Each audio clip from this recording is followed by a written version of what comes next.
Hello again.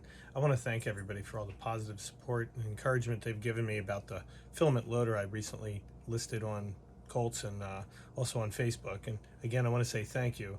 But I've also had a lot of interest from people about how I'm handling the filament moisture problem.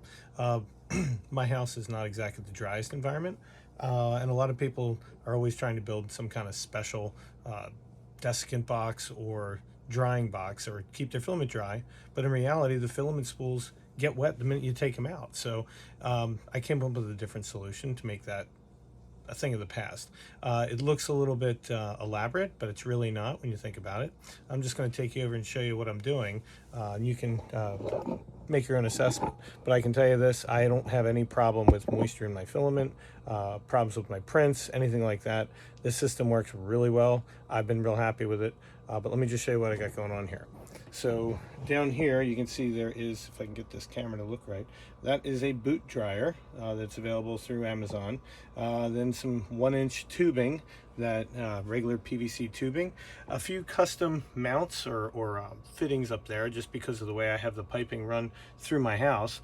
And then if you'll see, they come off the boot heater down below, they come up, and then these T-pipes come across, and one of them comes from this side, one of them comes from the other side, and that's where I have my spools feed into them.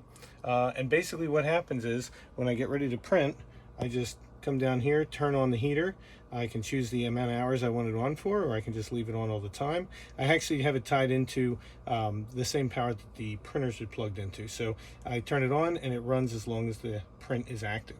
So if you're wondering why is this different than what's out there now, well, so a little bit about thermodynamics, and you've got a kilogram of filament that's sitting in a box. You're drying it out, or you put it in the oven to dry it out. Well, you're now drying out an entire kilogram of filament just to print one small object. And then it starts rehydrating the minute you take it out of whatever heat source you have.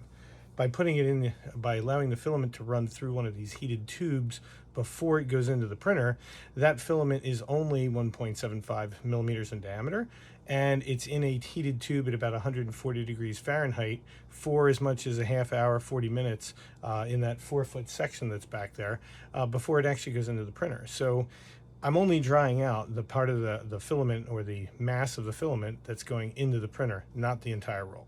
So it does work. I've had a few people try it. They said it works just as well for them, but you can be your own judge. It's a whole lot easier to put this system in place than it is to store filament in boxes all over the garage and the house, have to heat them up or put them in a dehydrator for hours on end to get the filament ready, when all you have to do is dry the filament before it goes in. Anyway, just thought I'd share that with you. Till next time.